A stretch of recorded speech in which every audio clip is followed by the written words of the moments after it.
사랑하는 기쁨의 교회 성도 여러분, 안녕하세요. 오늘은 다 같이 고린도전서 4장 1절에서 5절의 말씀을 함께 묵상하겠습니다. 사람이 마땅히 우리를 그리스도의 일꾼이요 하나님의 비밀을 맡은 자로 여길지어다. 그리고 맡은 자들에게 구할 것은 충성이니라. 너에게나 다른 사람에게나 판단받는 것이 내게는 매우 작은 일이라. 나도 나를 판단하지 아니하노니 내가 자책할 아무것도 깨닫지 못하나 이로 말미암아 의롭다 함을 얻지 못하노라. 다만 나를 심판하실 이는 주시니라. 그러므로 때가 이르기 전 곧 주께서 오시기 전까지 아무것도 판단하지 말라. 그가 어둠에 감추인 것들을 드러내고 마음의 뜻을 나타내시리니 그때에 각 사람에게 하나님으로부터 칭찬이 있으리라. 아멘. 사랑하는 여러분, 오늘 하루를 시작하는 이 아침 우리는 다시 말씀 앞에 섭니다. 하루를 시작하기 전 내가 누구인지 그리고 무엇을 위해 살아가야 하는지를 되새기는 이 아침 되기를 소망합니다. 오늘 우리가 마주한 고린도전서 4장 1절부터 5절까지의 말씀은 복음의 일꾼 바울이 자기 자신에 대해 아주 중요한 고백을 들려줍니다. 그는 이렇게 고백하지요. 사람이 마땅히 우리를 그리스도의 일꾼이요 하나님의 비밀을 맡은 자로 여길지어다. 바울은 지금 고린도 교회가 빠져있던 위기의 한복판에서 이 고백을 하고 있습니다.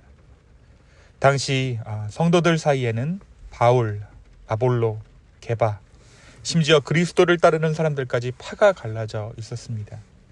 그리고 사람을 따르고 사람을 기준으로 판단하는 분위기가 만연했던 것이 고린도 교회의 분위기였죠. 당연히 사역자는 경쟁의 대상이 되었고 공동체는 세상의 기준으로 분열되고 있었습니다. 이때 바울이 다시 중심을 붙잡습니다. 나는 그리스도의 일꾼입니다 라고 고백했던 것이죠.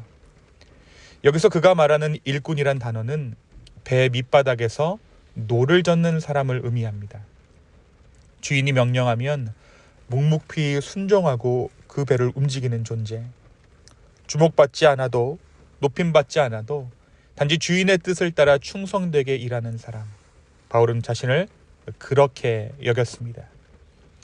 그리고 이어서 자신을 하나님의 비밀을 맡은 자, 곧 청지기라고 이야기합니다.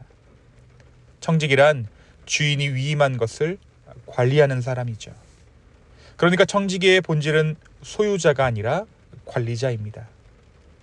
바울은 자신이 전한 복음조차 자신의 것이 아니라 하나님께서 맡기신 비밀이며 자신은 그 진리를 변질되지 않게 지켜야 할 책임을 가진 사람임을 고백합니다. 그리고 이 복음을 맡은 자에게 구할 것은 오직 충성임을 강조하죠.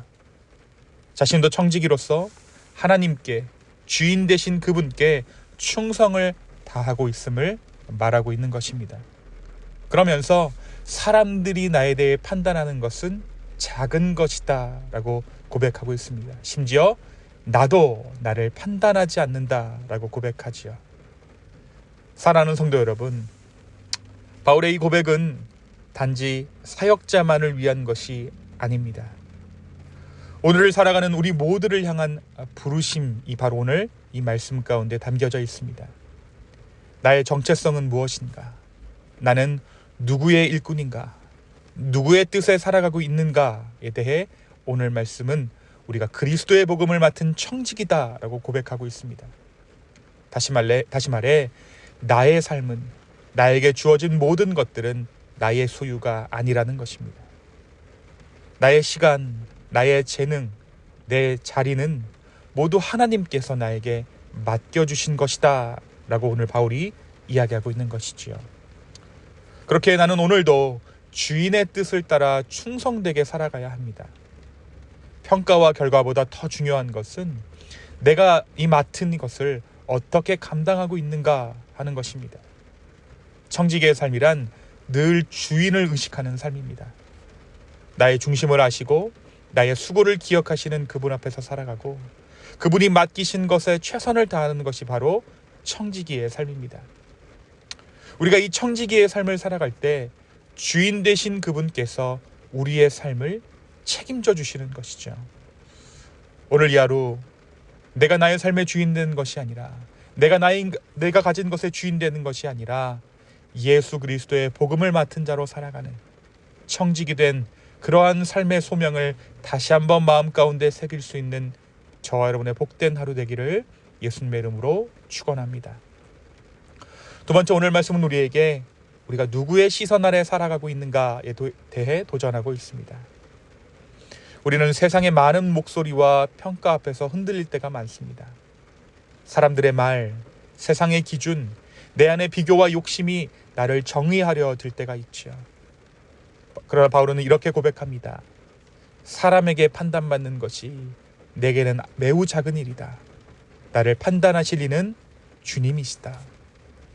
바울은 이제 사람의 눈이 아닌 주의 눈 아래 살아가는 사람임을 고백하고 있는 것입니다. 오직 주님께서 보시는 그 내면 마음의 중심을 따라 살아가는 존재다라고 바울이 고백하는 것이죠. 사랑하는 성도 여러분, 우리도 또한 매일 수많은 판단과 시선 속에 놓여 있지만 복음은 우리에게 이렇게 이야기합니다. 너는 사람의 말이 아니라 하나님의 눈으로 보아야 할 존재다. 자기 자신마저도 온전히 알 수 없는 우리의 내면을 오직 주님만이 아시고 공정하게 판단하십니다. 그리고 그분은 우리를 정죄하시기보다 그리스도 안에서 새롭게 하시고 붙드시고 의롭다 하시는 분이십니다. 복음은 우리가 누구의 시선 아래에서 살아가고 있는 것을 깨닫는 것이 복음입니다. 우리가 주님의 시선 아래에서 살아감을 깨달을 때 우리는 우리를 묶고 있는 정죄의 시선으로부터 노임을 받게 될 것입니다. 복음이 우리를 자유케 할 것입니다. 오늘 이 하루 내가 주님의 시선 아래에 살아가고 있음을 깨달아 내가 주님 아래에 있습니다라고 고백할 수 있는 복음의 성도 되기를 예수님의 이름으로 축원합니다. 이 시간 함께 기도하시겠습니다. 주님, 오늘 이 하루 내가 누구 아래의 시선에서 살아가고 있는가? 주님의 시선 안에 살아가고 있는 그 복음을 깨닫는 하루 되게 하여 주십시오. 나를 둘러싼 수많은 정죄들로부터 자유케 하여 주시고 다시 한번 그리스도 안에서 자유함을 얻는 그러한 오늘 복된 하루 되게 하여 주시옵소서. 나 스스로를 정죄치 않게 하여 주시고 누군가에게 정말 정죄로 다가가는 것이 아니라 사랑으로 다가갈 수 있는 우리 모두 되게 하여 주시옵소서. 감사합니다. 이 모든 말씀 예수님의 이름으로 기도하였습니다. 아멘.